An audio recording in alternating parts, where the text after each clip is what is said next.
Yeah, we're back together, Mom. I died. He broke up with me. We're back together. I died. You adopted this weird child that I tried to kill, but like we're fine. It's a normal, healthy relationship, Mom. Be happy for me. We already did Bellatin. It's official. The wedding's in September. Be prepared for shrimp at the wedding. Istrid's officiating. Dearly beloved, we're here, and I'm fucking not happy to be here, but Kestrel flies overhead.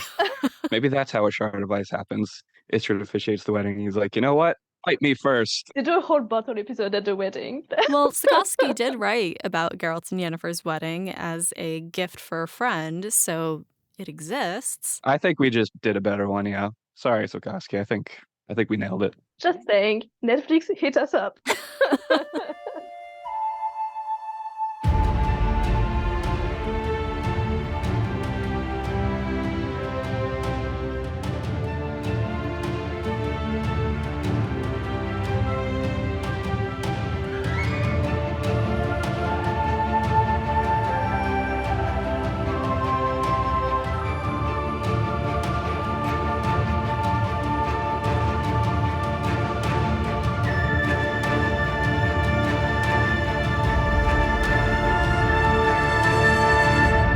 Hey guys, welcome to Breakfast in Beauclair, a global Witcher podcast. My name is Alyssa from GoodMorhen, and I'll be your host as you, I, and our international Hanza accompany Geralt of Rivia and his destiny, Cirilla of Cintra, across the continent. It's so nice to be back for Season 5 of Breakfast in Beauclair, in which we'll be covering Netflix's The Witcher Season 3. We're really looking forward to chatting about it here on the podcast this season. I know I did say at the end of last season that we were going to get to Time of Contempt, and I promise we're going to, but Netflix said, just kidding, we're just going to release all of Season 3 right before you release your podcast, and so here we are. We're going to be spending the next couple of episodes on Netflix's The Witcher, and then we will circle back around to Time of Contempt for Season 6 of the podcast. If you are new to Breakfast in Beauclair, hello, my name is Alyssa. I've been hosting and producing this podcast about the Witcher series for the last 4 years. Breakfast in Beauclair provides a uniquely international lens on this series by hosting discussion with guests from all around the world. It's been such a joy to have this show and to meet so many amazing people and to meet up with so many people. And I'm excited to be bringing this next series of discussions to you. That being said, get to know our international Hanza in a discussion about The Witcher Season 3 on Saturday, July 29th at 8 p.m. CET, 7 p.m. GMT, 2 p.m. EST, and 11 a.m. PST. Chat about the season with our community in the Hanza Discord at bit.ly/the Hanza Discord. There's so many amazing people in our community, and we can't wait to hear about your episode highlights and lowlights, things to watch, and what you're really looking forward to in The Witcher Season 4. Meanwhile, our next stop on the Hanza Meetup Tour after Belfast, Boston, and Melbourne is Vienna. Join us in Austria from October 20th to 23rd, 2023, and check the Hanza Discord for travel details. We can't wait to see you all in Austria this fall. Thanks as always to our podcast patrons over on Patreon and to our producer-level patrons, Katie the Redhead of Toussaint, Jacob B, Haven of the Edge of the World, Charlotte from Vanguard Glamorai, The Original Roach, Codringer's Cat, Libby, John of Riblia, Tom from Australia, Jill Kate the Tabby Witch, Ollie from Sweden, James Carson III, Miriam of Temeria, and Softy. If you've enjoyed the last 75 episodes of Breakfast in Beauclair, consider supporting the show on Patreon. Monetary support for the show goes toward hosting and website services, episode transcriptions for deaf and hard of hearing members of our community, original music for the podcast, original artwork, recording equipment, and more. Learn more about donating to the show at patreon.com/breakfastinbeauclair.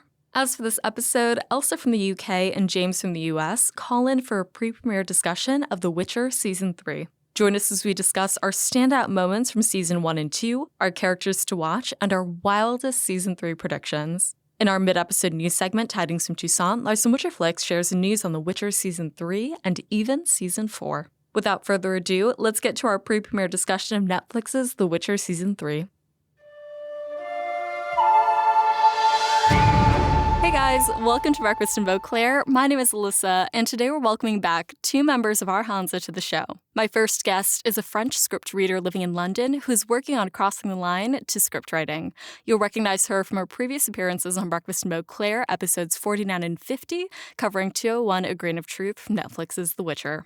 You'll recognize my second guest from his appearances on episodes 59 and 60 of Breakfast in Beauclair, covering 205, Turn Your Back. He's living in Boston, where he hosted the first America's Hanza meetup. Please welcome two of my favorite Hanza Discord gremlins, Elsa from the UK and James from the US. Hi, guys. Hi.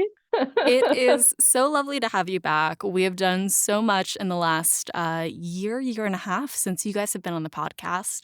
What's been up? How have you guys been? Well, I got a new job since our last appearance. We've gone to 2 Hanza meetups. I guess I was kind of the key piece of both of those, forcing all of you to come to Belfast and then having you all come to Boston. 3 of you were in my house.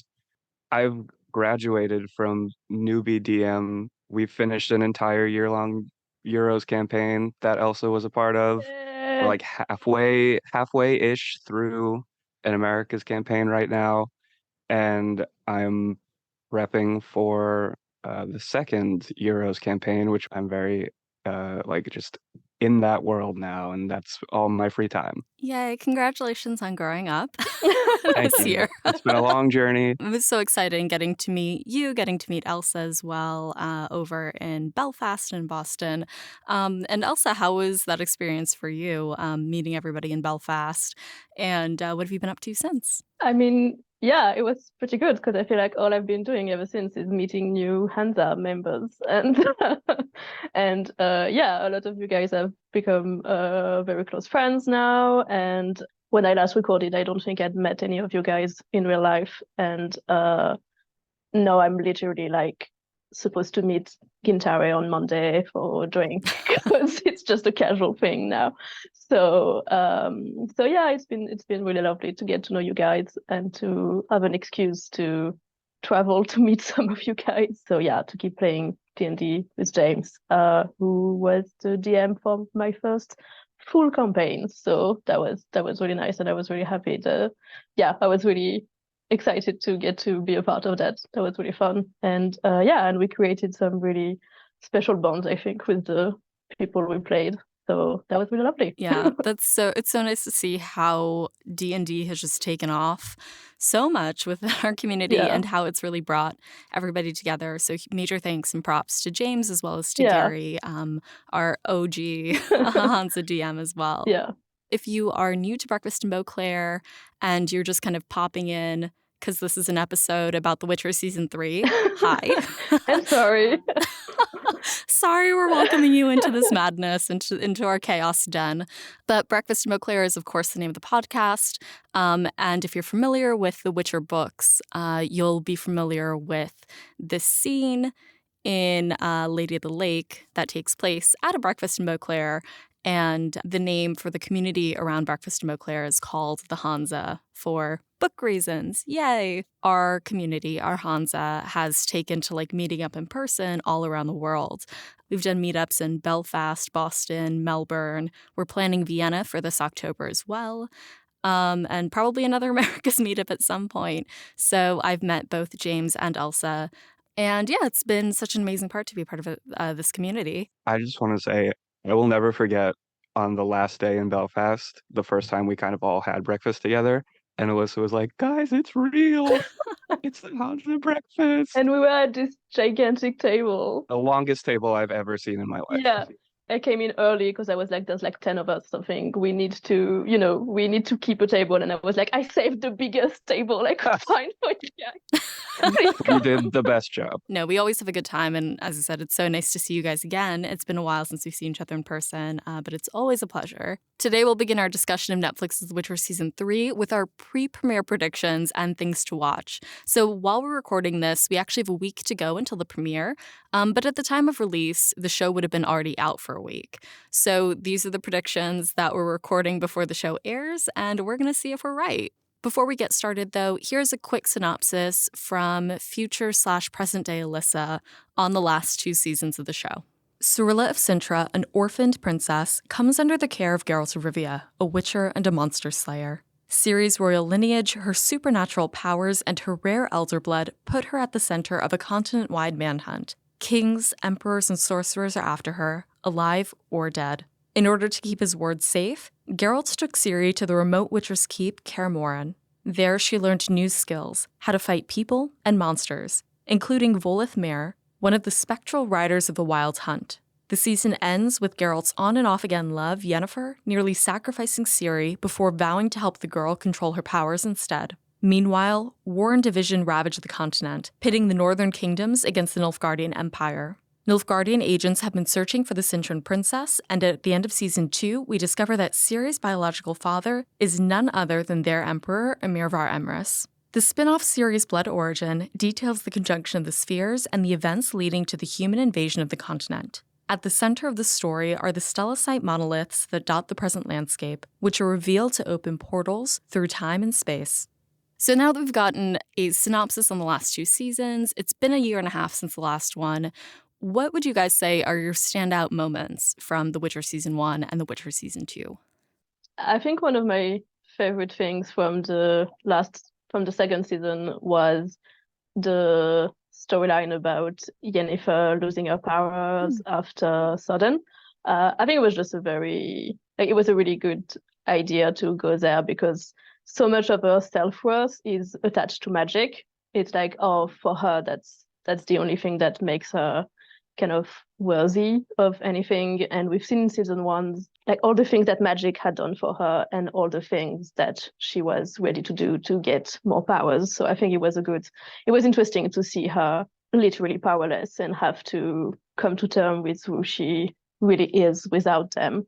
And I really like the parallel they kind of drew with art, with Jaskier, who was like, I would be the same if I couldn't sing anymore, if I couldn't write songs anymore. I would feel a bit useless. Like, I think the relationship between the two of them and this scene between the two of them was very lovely.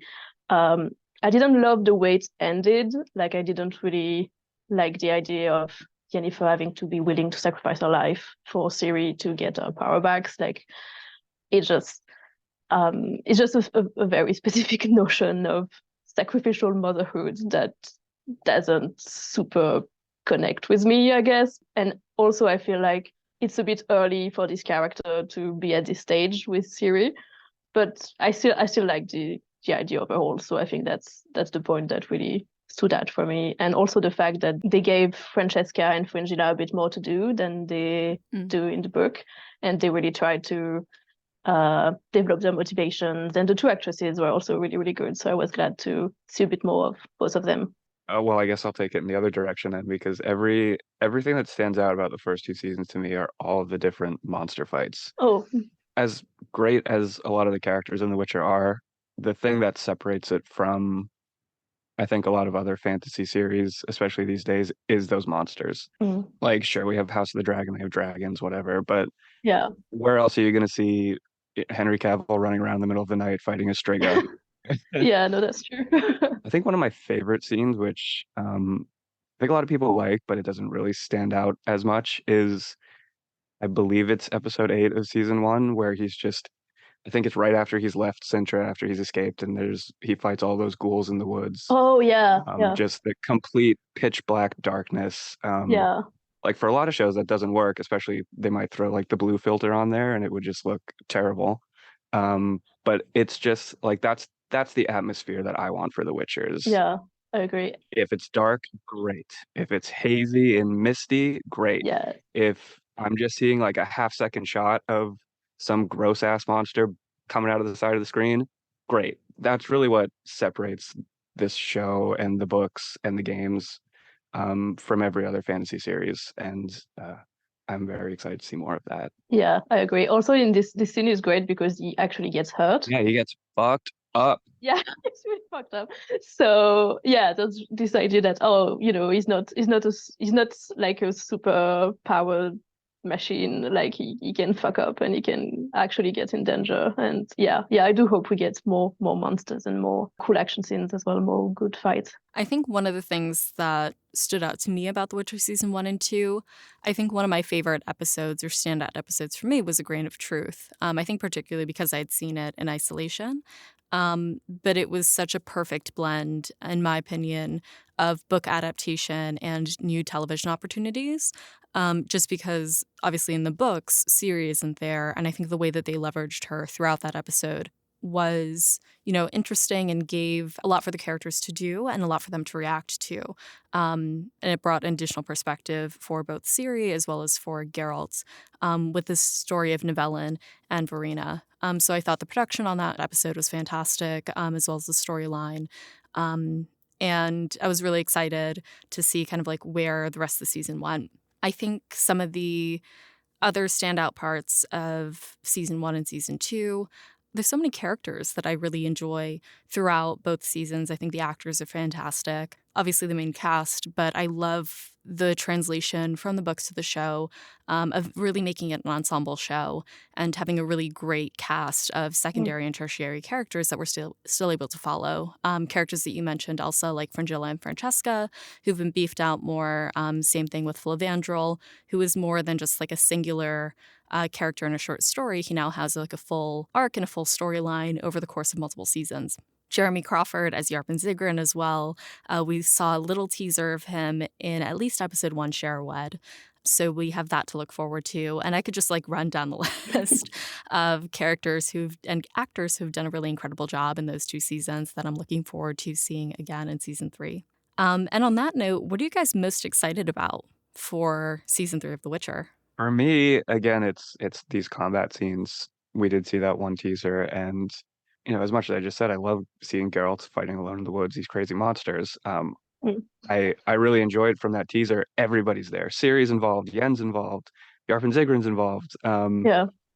It's no longer just the solitary Geralt, but he's also doing new things. He's using more signs, as we saw in that clip. It's no longer just the sword, which I think is really exciting. We kind of are going to get to see more of things that people use to stay alive in the games, because those signs are extremely important. I would not have finished the game if I couldn't use those signs. Yeah. And I saw some behind the scenes interview the other day about Freya Allen. They didn't really need a stunt double for her because she just did it all herself, which I'm very excited to see. It's like just a complete difference from, I think, both Ciri and Freya from season 1, that she was newish to acting. It was like her first big job, and Ciri's kind of just exploring the world, and now she can do whatever she wants. She doesn't need a stunt double. She's just in it fully. And I think that's incredible. And my last thing, I think, would be how the world is expanding now. It doesn't, obviously we got Kaer Morhen as a new location in season 2, but that was really it. There wasn't much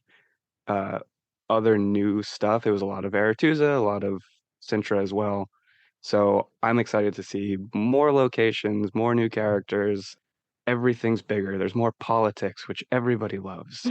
So I'm very excited to see how just kind of the world grows along with the characters. Yeah, I agree with I'm excited to see more monsters and more fights, and how to watch all those 3 characters fight together and use all their different skills in kind of a complementary way. I feel like it could be really, really, really cool, and I'm looking forward to that. One thing I missed a little bit in season 2 compared to season 1 was I kind of missed how weird and bold season 1 could be. Like, I know it didn't always work, but at least it tried to do things. It tried to be a bit weird and a bit different. And season 2 felt a bit more like a more traditional, like Game of Thrones like show, which was really nice in certain aspects. But I kind of miss the weirdness of the books and the weird fairy tale aspects, and yeah, there's just something a bit funnier and darker and weirder in the books that I hope they can bring back a little bit in season 3. Like, I don't know, we could have like a fucked up Beltane sequence. Give me weird psychedelic unicorns. Like, I don't know. I just want something a bit out there and a bit more like creatively bold than what we've seen in season 2. But yeah, I'm just excited to see what they can come up with, I guess. Yeah, I think that's fair critique. When you look at Sapkowski's writing, the worlds he's created, and how, like, just how straight up silly the books can be, and just ridiculous and stupid at times. I think there is kind of a level of gravity and seriousness that kind of happens in the translation to television. But I think to bring in some of that like levity in a way that I think isn't just comedic, but also either like has cultural references or cultural notes, or isn't afraid to be a little funny or be a little self-referential, or just kind of like out of the box, unexpected. I think that there's a huge opportunity to do that with The Witcher. I mean, it's a difficult balance to find, and obviously they're going to think about the tone of each season individually, so you never really know what a new season and a new situation could bring. But I just feel like the book has so many great opportunities to bring in something a bit more grotesque and fun and weird. It would be a shame not to go there with the show as well. Absolutely agree with that. I feel like in season 2 we saw a lot of Geralt being comfortable where he is, which is not how I want Geralt. Like I did Turn Your Back. That's the episode with Geralt and Istrid in the canyon. And that's incredible because he is just uncomfortable the whole time, still trying to do his job. So I want to see more of that. And just based on the trailer, seeing Geralt at a party with Yennefer in this beautiful doublet, I am so excited to see how he navigates that because he's not comfortable there. And that's what makes Geralt such a fun character. He has these places where he's like, I'm totally fine. I can handle this. I've handled this for 100 years. And then he has these places where, oh my God, Yen, hold my hand. I can't do this. Yeah, and they're really funny together. I think that's also something I like because they each have their different comfort zones, and their comfort zones are completely different. So when they're together, there's always one of them who's comfortable and one of them who isn't. And that's why they work, and that's why they're hilarious together, because they're always each other's comfort zone in difficult situations. Yeah. Because Geralt is just he's a very funny character, I think. Like we sometimes forget just how hilarious his inner monologue can be in the books. So I hope we get more of that. No, the man has like half a brain cell bouncing around in there, and a lot of the times that thing is drunk off its ass, and it's not okay. His brain is just like, what is the simplest thing that I can do, and it's wrong. But that's why we love him. Like that's what makes his character like infinitely more interesting, yes, but also more human, more relatable, which I love. I think the thing that you mentioned about like character dynamics too and unusual character combinations, that's something that I really loved. I believe in like season, I want to say 2 or 3 of Stranger Things, which came out a number of years ago. Character combinations in The Witcher, there's obviously some new ones that we're going to see. Yeah. If they, follow the books, that will be familiar for our readers. But for example, like Yennefer and Cahir in season 2. Yeah. Don't know how I feel about it. Was it unexpected? 100%. Did I hate it? No, I think. But it was one of those things that I was just like, I really wouldn't have thought of that. And the interaction obviously brings out a very specific side of each of them that you wouldn't normally see had they been with their usual crowd.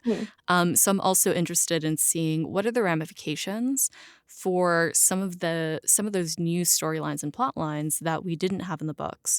Where could they take that relationship between Yennefer and Cahir, for example? Is it going to impact their story with canonical events? Like, what are we getting into, I think? And I think that part is really exciting. I think adding Ciri to that Geralt and Yen dynamic, it's going to bring them together, but I feel like it's also going to push them apart in ways that I don't think we expect because, like Elsa, you said, Geralt and Yen have 2 very different comfort zones, and coming together is kind of their comfort zone.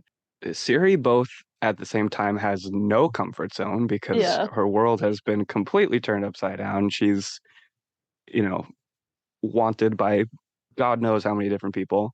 But at the same time, I think she is more weirdly well-adjusted than both Geralt and Yen, where she doesn't have any comfort zone, but she's comfortable in most situations because she kind of has to be to survive. That's a really good point. And also, one thing I really love in the book is how it's this triangle that's always sort of moving, because in the books they're never really the 3 of them together. They always have this family relationship through each other. It's like, Geralt is with Ciri, and then Ciri is with Yen, and then Geralt and Yen are back again, but they're very rarely actually together. And obviously it's a difficult thing to do in a TV show because you need your 3 leads to be together more than you would need in a book. So it's fine that they changed that, but also it means I'm excited to see how it's going to work out.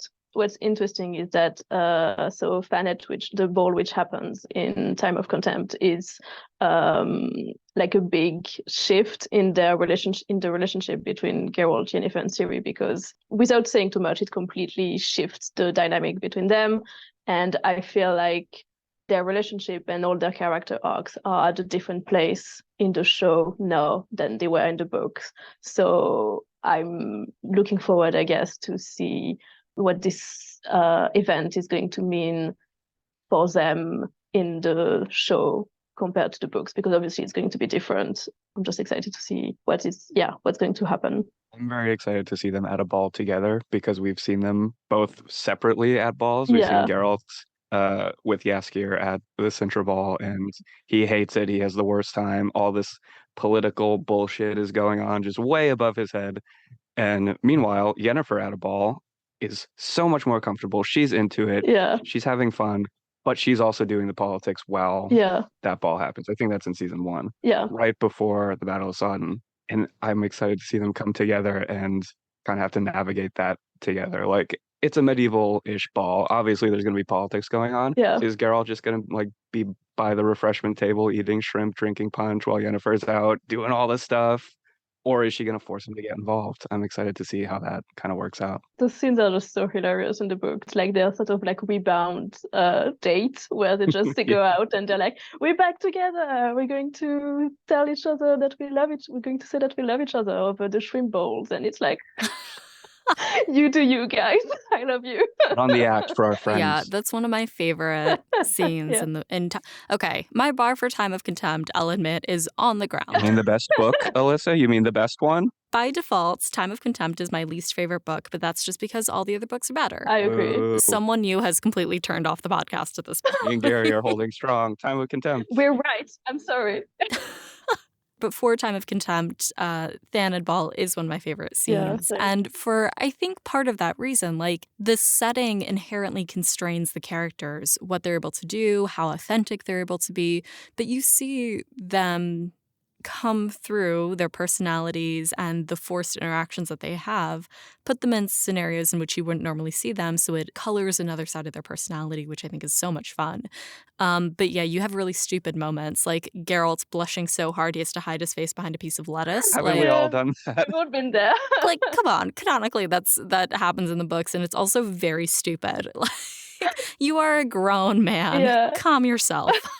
But yeah, and also they've been really good at showing the more vulnerable side of Yennefer and the more slightly like feral, I guess, side of her. Like we saw like young Yennefer. Like she wasn't exactly the sorceress we know from the books and the games when the show started. I really appreciated that, but I'm looking forward to seeing the like political savvy Yennefer and to see her be, she's good at her job. She's like good at politics. She is. She's good at negotiating stuff, and so I'm looking forward to seeing her do that. And if it can be in contrast of her trying to drag a himbo witcher boyfriend around the ball, who's like, this duplet is itchy and ladies are watching me funny, and then bring it. I want to see that. Yeah. I think one of the interesting opportunities when moving from the books to the television show is often, not always, but often in the books, things just kind of happen to our characters. Granted, Sapkowski does a really delightful job of explaining why that butterfly flapping its wings over there is suddenly affecting our main trio. Yeah. Using like little vignettes and things like that. He does that all throughout the books. And every once in a while, one of our characters will do something that's probably kind of stupid that then gets them into a pickle. That's maybe a third of the time that they're actually the cause of their own issues and scruples. However, I think that one of the things that Netflix's show has kind of inverted is more often than not, the characters are responsible for the plot. I'm interested in seeing how that kind of continues just because they gave Yennefer a lot of agency in her own storylines in season 1 and season 2. How is that going to take shape in season 3 as well? Same thing for Geralt, same thing for Ciri, and I'm sure for all of the other secondary and tertiary characters that we see in the first 2 seasons. Yeah, no, I agree. And also in the books, I think we see most of the ball from more Geralt's perspective and some of the preparation from series, I think. So we don't really know what Yennefer's up to. And it's true for a lot of the We books. never know what she's up to. Yeah, she's always up to some like shady shit, but we never really know what. And so obviously it's a bit like you can't really do that in a show where she's one of the main characters, so you need to know a bit more where she's at. Yeah, it would be fun to actually understand her motivations for what she's doing and what's going to happen and why she's fucking around and why she's really going to find out.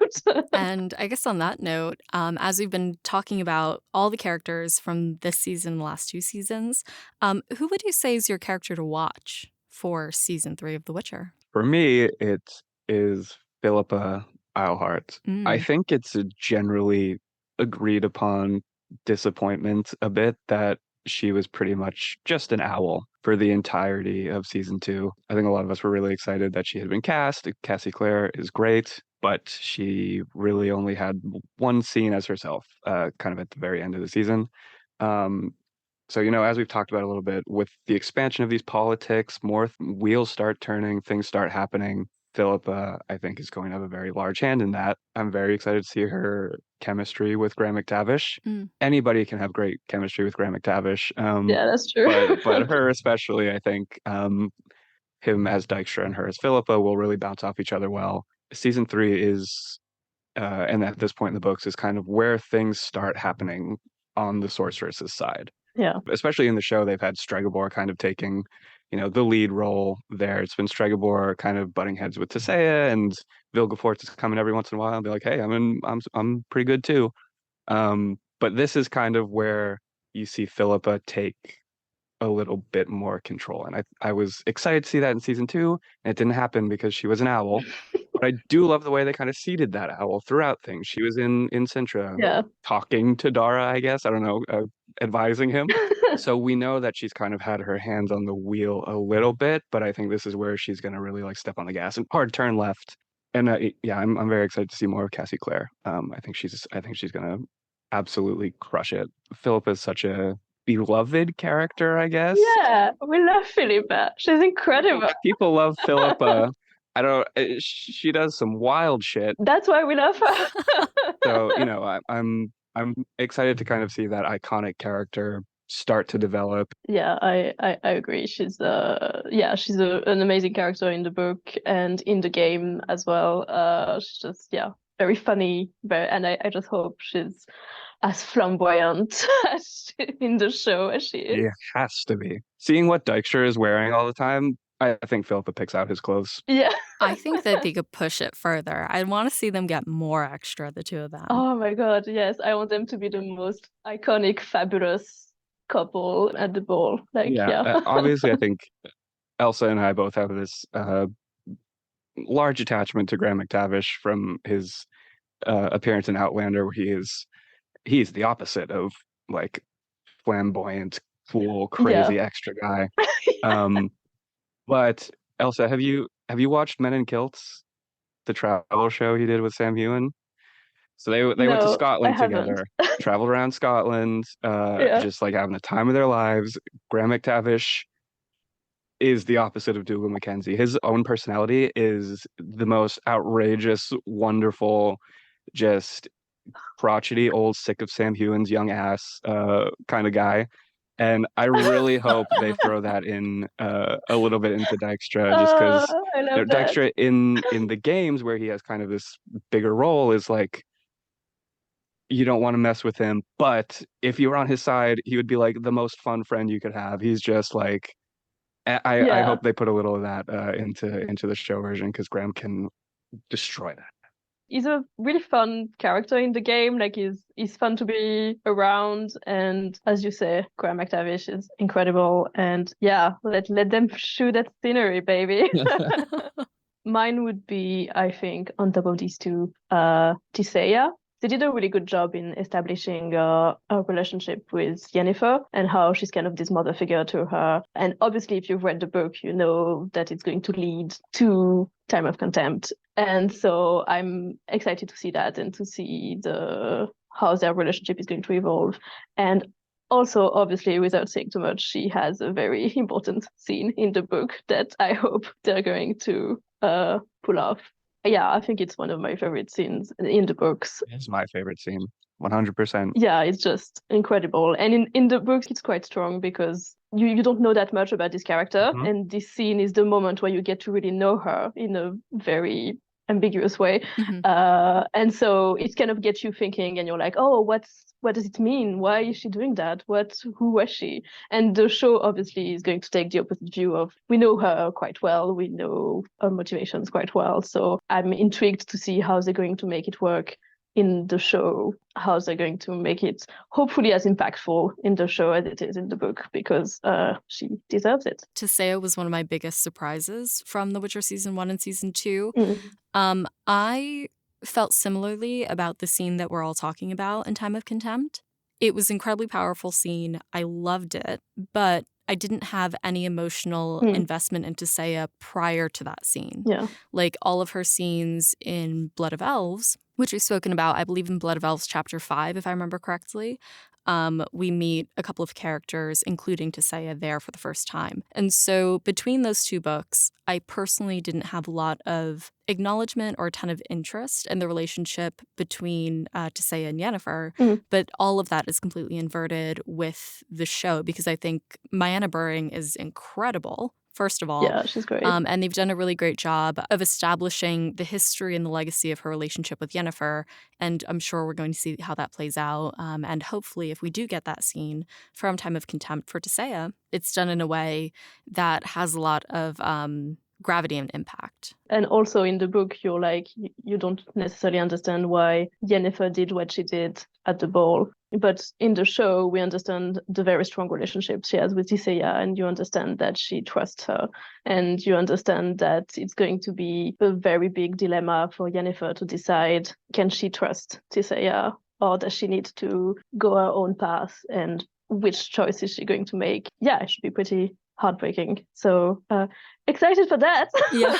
Also, correct me if I'm wrong, but because things have changed from between the show and the books, Geralt and Toussaint have not met in the show yet, correct? They actually have very, very briefly.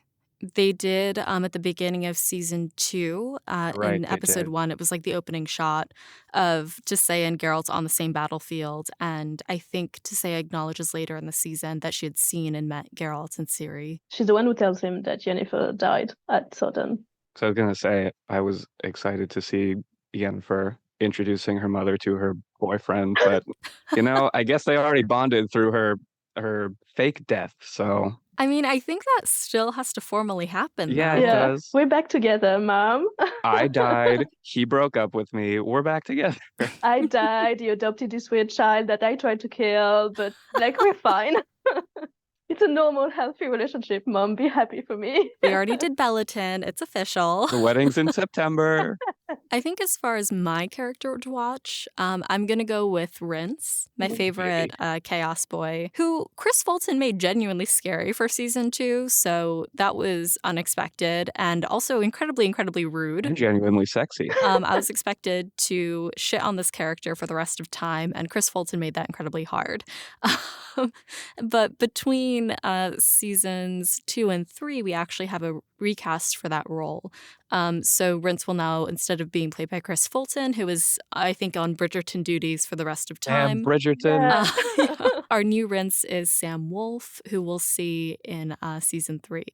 Like, you guys know that I love to hate this character. Oh, same. Because in the books, he's a flippin' moron.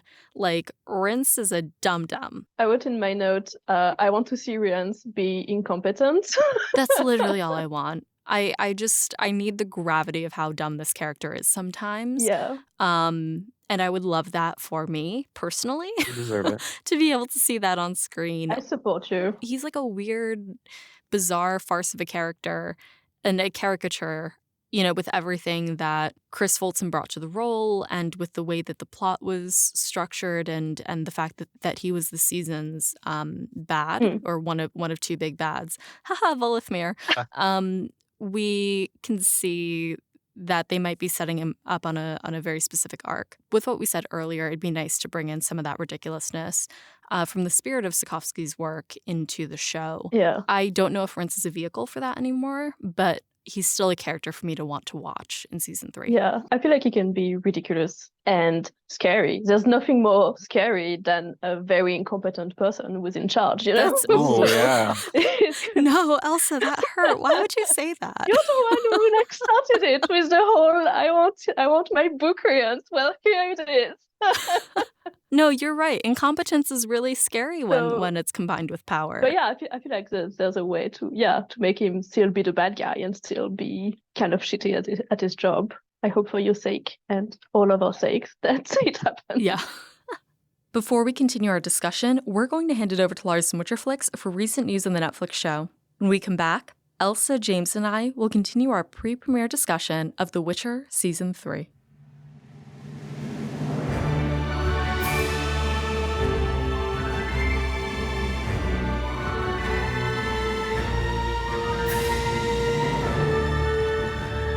Hey, it's Lars from Witcherflix, and this is Tidings from Toussaint. The break is over, welcome back everybody to another installment of the latest news about Netflix's The Witcher shows. As I'm sure you already know, Netflix has released the first 5 episodes of The Witcher Season 3. It was quite a ride. We still have 3 weeks to go until we will be able to watch the remaining 3 episodes of Season 3. Netflix will release Season 3 Volume 2 on July 27th. Volume 1 ended on a big cliffhanger that promises some exciting things in the next 3 episodes. Episode 5, named The Art of Illusion, showed us the spectacular Thanet Ball, and the new episodes will deal with its aftermath. Episode 5 director Loni Perister talked about shooting the big Thanet Ball episode on his Instagram. I moved to London last year to make a few hours of The Witcher. As a fan of the game and then the books, making this particular arc with Henry Cavill and Anya Chalotra was a blessing. Anya and Henry gave 100% all the time. Their care for the Witcher source material and their stewardship of these characters is exemplary. The Art of Illusion featured an elaborate ball, which featured our entire cast working and dancing across a night of intrigue. It was a wonderful challenge and truly a joy to make. Unfortunately, the remaining 3 episodes of Season 3 will also be the final 3 episodes of Henry Cavill as Geralt of Rivia. In Season 4, The Witcher will be played by Liam Hemsworth. In promotion interviews for the new season, showrunner Lauren Hissrich has talked about Henry Cavill leaving The Witcher. In a Games Radar interview she said, "It was time for him in his life to move on. I think we've all been mourning this in our own way. I mean, we had the choice to have Geralt exit and to end the show, but that's not something that we were willing to do. There's just too many stories left to tell. If we replaced Geralt with another Witcher, we would be going fully away from the books, and I don't think that's what anyone wanted either." About the new Geralt, Liam Hemsworth, Lauren Hissrich said, "We're all excited about Liam coming in. He's got enormous shoes to fill, but also has a lot of energy and a lot of excitement for it. It's obviously a brand new chapter for us, and there's a lot of feelings involved, but at the end of the day we love what we're doing, so we're gonna keep going." A big question in the fan community is how the transition from Henry to Liam will take place next season. Witcher executive producers Tomek Baginski and Steve Gobb talked to Yahoo.com exactly about this. They promised a law-accurate transition. They said, "We have a very, very good plan to introduce our new Geralt and our new vision for Geralt with Liam. Not going deeply into those ideas because this will be a huge spoiler, but it's also very, very close to the meta ideas which are deeply embedded in the books, especially in Book 5. It's very close to what was set out in the books, and I think this change will be quite flawless. But at the same time, it will be a new Geralt. It will be a new face for this character, and I think it will also be very, very exciting to see. It is going to be very interesting to see how this transition will go. From this comment, I think there will be a specific reason in the show's plot for why Geralt looks different. They will not change the actors without any character mentioning it. At this point, I don't want to give too much away about Season 3, Volume 2 and beyond. So I will not really talk a lot about the remaining 3 episodes. Thanks to leaks from the set and the book Time of Contempt that is being adapted, we have learned that there will be a protective forest we already know about, a desert with a very special horse in it, and the early beginnings of the forming of a group of people that is known as the Hanza. Anyway guys, that's it for me for today. We talk again in the next episode of Breakfast in Beauclair. I hope you all stay safe and well. Until then, thanks again for listening and good luck on the path.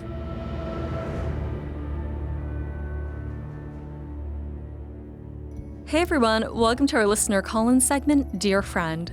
Keep on listening as members of our international Hanza share their thoughts on what we're discussing in this episode. This is Mindy from the US, and the character that I am going to be looking for in The Witcher Season 3 is Cahir, because I am a Cahir simp and I want nothing more than to see his heart thaw out and develop and to see more of his human side and to see him making some good choices maybe, being kind, being compassionate, I don't know, maybe it's blind faith, I think he has it in him. Hi, I'm Michelle in Mexico. I love the Korath Desert. That is my favorite section in Time of Contempt. I'm really interested in seeing how the Witcher creators of Netflix bring that section to life, and how will they introduce Ichiroquax? How will it be similar to or different from Peter Kenny's immortal representation of that character in the audiobooks? And what kinds of adventures will we see her have there that are outside of the books? Thanks to Mindy and Michelle for sending in their thoughts on The Witcher Season 3. Hear your voice in a future Dear Friend segment by emailing greetings@breakfastinbeauclair.com or DMing the podcast on social for more information. Hey everyone, welcome back from the break. When we left off, Elsa, James, and I were discussing our thoughts on The Witcher Season 3. And I guess on that note, what would you guys say is your wildest prediction for Season 3? My wildest prediction for season 3, I mentioned psychedelic unicorn desert sequence. I want to go further than that. I want it to be a musical sequence. I want Ciri to fucking hallucinate through this entire desert, and suddenly she starts seeing like weird singing unicorn. I want it to be an entire episode of a total acid trip for Ciri. I want singing unicorns. I want it to be a weird musical number. That's my wild theory. James, why do you look so distraught? I am speechless. Somehow you cooked up something crazier than what I was going to say. I love it. You know me by now. Yeah, but like the matter-of-fact way you said that is like, I want this. It really got me good. I am manifesting this into the world. You know, based on the way they're releasing this season with some now, 2 episodes a month later, there's still time for them to go back and change it to what you've just manifested. This could be a secret in between episode. Like it's like in between the 2 seasons, like in 2 weeks. Like a 20-minute. In 2 weeks, mid-July, they can release. Netflix, if you're watching, 4th of July special. Oh my goodness. Series Desert Musical. Maybe it's animated. Who knows? Perfect. I mean, to be fair, Old Spice has a tie-in with The Witcher. Yeah. Last season, Lambert, Paul Bullion did the Old Spice tie-in. This season, it was Jeremy Crawford who plays Yarpen, who does have a hallucinogenic psychedelic experience with Ciri in the ad. Ciri sees Yarpen just being gross and being himself, and then she kind of like That's So Ravens into like some weird acid trip hypnosis state in which she sees Yarpen riding on a unicorn, and then like there's a bunch of elderflowers like singing like Alice in Wonderland. That's exactly what I want. And then, this sounds insane. I can't imagine the pitch meeting for this. And then like he's wearing a like Viking helmet that breaks open, revealing like 6-foot long locks. And then the flowers still singing, and it's wild. Well, that's just what I want, but it's a full 30-minute episode, maybe an hour, but I'll settle for 20 minutes. Noted. Because I know it's a lot of work to write songs. You go, James. I don't know how to follow that up. Well, okay, why don't I go in between then? Okay, yes. Let me recover. So I don't have wild predictions. My wild predictions every season are simply just paranoid. I'm like, okay, Dara's gonna die. Yarpen's gonna die. Philavandrel's gonna die. Like, those are my predictions. Are you okay? I'm just like, who else is gonna get on the chopping block? I don't know. And then I just like go down the list. Because like, especially with characters who got extensions from books or new characters who weren't in this series at all. Like Dara. I've been saying that Dara's going to die every single season for the last 3 seasons. Actually. And he's still there. He looks fantastic in the new promos for season 3. Yeah. Like Philivandrel. Is Francesca going to go off the deep end if he dies at any point between this season and every other season to come? Yeah, I don't know. Is she not already off the deep end after the end of season 2? Actually, that's true. She did kill like a metric ton of babies at the end of last season. Her armor, though. Yo, her armor. Looking good. Yeah, her promo pics in like Scoia'tael armor and Nilfgaardian armor looks sick. So I'm very excited for that. She looks fantastic. I don't know how further down to rock bottom you can go after killing a bunch of babies, to be honest. But Yeah, there's not much after that. I'm sure she'll surprise us. you just have to keep digging after that. But yeah, I'm excited to find out. Mm-hmm. All right, so James, where are you taking us? I'm taking you 6 feet under. My wild conspiracy theory is Geralt is going to die. Elephant in the room. Henry Cavill is leaving after season 3. Liam Hemsworth is taking his spot. Most people are like, oh, maybe they won't address it, whatever. Or like Geralt will have some accident and have facial reconstruction surgery or what have you. I think the multiverse is hot right now. Geralt's gonna bite it. Someone, Siri, Yen, somehow go through time, dimensions, other worlds, whatever, get a new Geralt. And that is how we have Liam Hemsworth. Last scene of season 3, stepping out of a portal, Liam Hemsworth, Geralt. I fucking hate portals. And then they're like, oh my God, Geralt, you're back. You're not truly dead. But Henry Cavill, Geralt, he's done. He's out. He's dies. That's it. That's my conspiracy theory. I think it's a great theory. They can totally Doctor Who that. So yeah, let's go. Yes, interesting. I don't know if this is going to spread into toiler territory. Spread into spoiler territory. I hate toilers. What I kind of was hoping between season 3 Henry Cavill and season 4 Liam Hemsworth is we would get a big ol' honkin' scene. Geralt's eyes would kind of close at the end of season 3 with Henry and then open in season 4 with Liam. So it would just kind of be like poof, poof, and then poof, poof. Yeah. So now that we've spoken about our wildest predictions for season 3 and some opportunities for multiversal crossover, what Easter eggs and crossovers would you guys like to see between The Witcher season 3, the games, Blood Origin, Nightmare of the Wolf, anything else that you would like to see like kind of tie in and Easter eggs from? Yeah, I think Scoia'tael are going to be a little more prominent. So I think it would be neat to just have even like a cameo from Iorveth. Oh yeah. He's such a beloved character from The Witcher 2, Assassinate Kings. He didn't make it into The Witcher 3 for cut for time, pretty much. So it'd be neat to bring him back just as like a, before he becomes the big guy in Scoia'tael, just like a little side general, like even just like giving orders like, Iorveth, go fetch that bucket or something. Bucket clanging. Bucket clanging. Yeah, I think that would just be nice because, a lot of people who have played the games aren't as familiar with the books maybe. So that would be, I think, a nice tie-in like, oh, the Scoia'tael is this. Iorveth, he was a leader of the Scoia'tael. This is where he came from. This is how those connect. And another one that is kind of just for me because I'm sad that it didn't make it in season 1 because I just think it's so funny.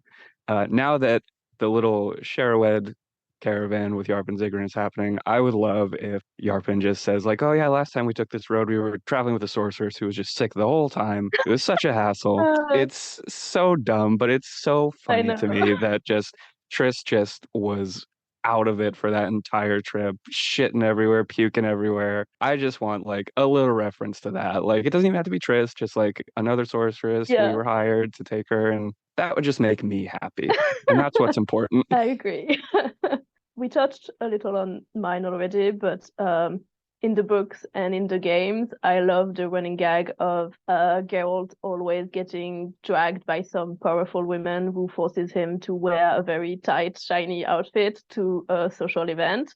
And he complains the entire time. It happens like 3 times in the game, I think. And it's A lot. hilarious to me every fucking time. I will have the best of time dressing my little Geralt and hearing him complain.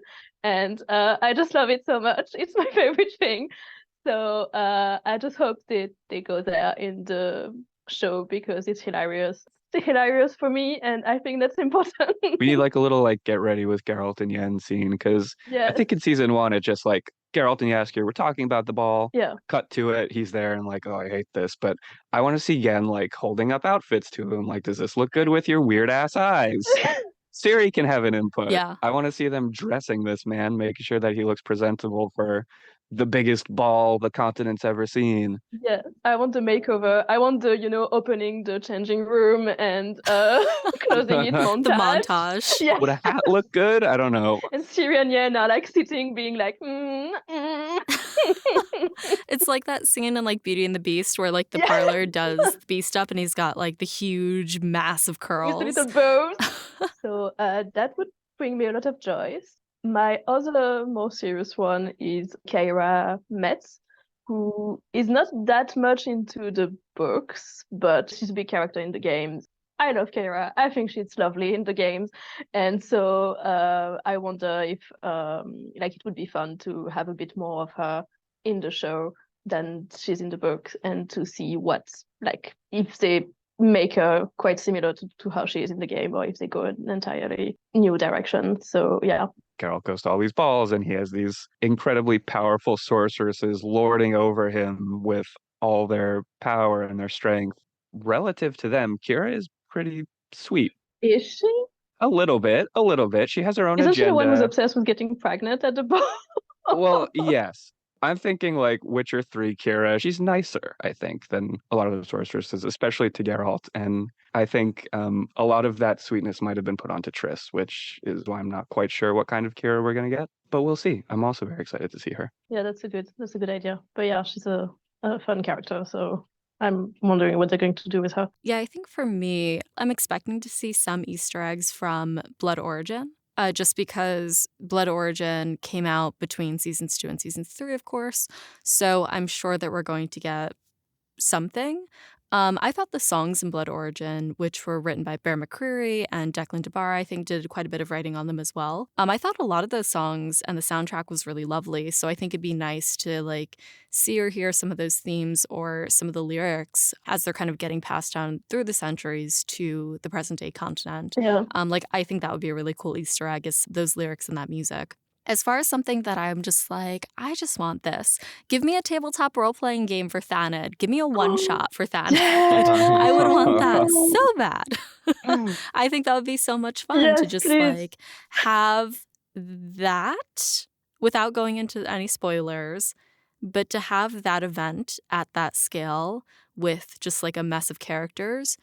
Super, super, super fun, I think. It would be really interesting to see how the plot, the alliances, the conflict plays out in a role-playing setting.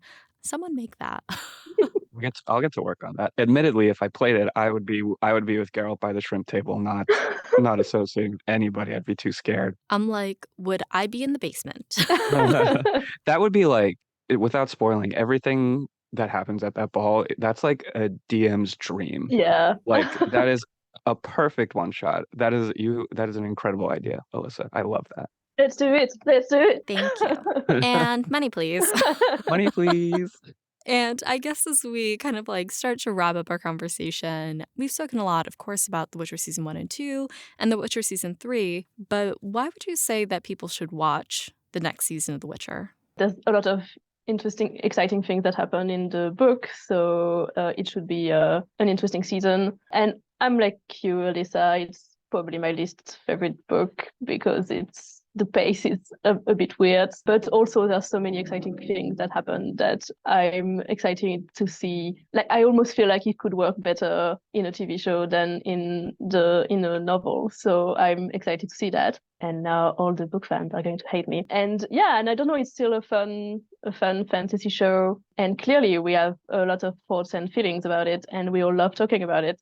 So if you watch it, you can talk about it with us, and that's a great use of your time. It's the real gift, the friends we made along the way. Join the Hanza Discord. Exactly. For me, I think The Contrarian, Time of Contempt, is my favorite of the saga books. Okay. You're wrong, but fine. You're entitled to your wrong opinion. Listen, it's a turning point, I think, for the story itself, for the characters, for the show at this point with the Geralt change. If you love Henry Cavill, that's why you should watch it. This is it. Give him the love he deserves, because he put so much work into the character and into the show. Like I said, it's a turning point. A lot of things happen to a lot of people that sets them on the course for the rest of the saga. There were some changes from the books in season 2, but I based on episode titles and based on the trailer, I think there's going to be some closer stuff here to the books directly. Some stuff that got pushed out of season 2 from Blood of Elves, and some stuff from Time of Contempt that looks excitingly similar. At least I hope.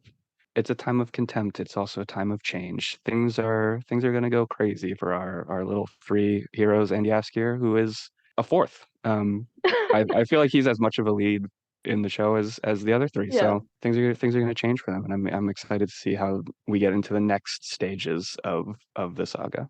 I would definitely agree with both of you. I think The Witcher Season 3 should be something to watch. I think it starts to build into those new opportunities and into, in my opinion, what are the best parts of the book series. Yeah. Second best book, okay. Baptism of Fire, Tower of Swells, Lady of the Lake. It's like, that's my fun place. But this season is so critical because it puts all of our characters on the path that they'll be in until the end game. So that is incredibly fun, in my opinion, and is something hugely to look forward to. And I do think that we're going to get an incredible ensemble of characters this season. They're adding more characters for season 3 as well. We're going to get a lot more investment in the politics of the continent and in the way that, war is going to impact everybody, not just from what we've seen in seasons 1 and 2, but like how the continent really shifts with these characters in their center. So I'm really excited to see all of that. And I can't wait to watch The Witcher Season 3 Part 1 next Thursday. And then this episode will come out the following Thursday. And then, we can chat online about everything that's going on and what our little theories are for Part 2, which comes out at the end of July. But until then, that is it for our show today. Elsa, James, thank you so much for joining us for this episode, and thank you to Hanza for listening. So where can people find you guys, and is there anything that our community can help you with, or anything that you would like to share with them? You can find me on Twitter at James Carson, III, or on Instagram at JCarson, III, or on the Hanza Discord. That's where I am the most. You can find me on Twitter and on Instagram at Elinor, ELINOR, Halcombe, HARLCOMBE. If you can find me, good luck. And on the Hanza Discord otherwise. Well, I'm so excited that we got to chat with both of you, and I can't wait to see you guys in Vienna, fingers crossed, Yes. in October as well. And next episode, join us as we begin our episode discussion of The Witcher Season 3 with 301 Sherrowed. Thanks for joining us at The Breakfast Table. For show notes, transcripts of each episode, and a complete list of our social platforms and listening services, head over to breakfastinbeauclair.com. Breakfast in Beauclair is created by Alyssa from GoodMorhen. It's hosted by Alyssa with the Tidings from Toussaint news segment by Alyssa from Witcherflix. The show is edited by Alyssa with music by Alex Berner. Breakfast in Beauclair is produced by Alyssa in New York City with Katie, the redhead of Toussaint, Jacob B, Haven of the Edge of the World, Charlotte from Megburg Glamorai, the original Roach, Conroe's Cat, Libby, John of Riblia, Tom from Australia, Jill, Kate the Tabby Witch, Ollie from Sweden, James Carson III, Miriam of Temeria, and Softy.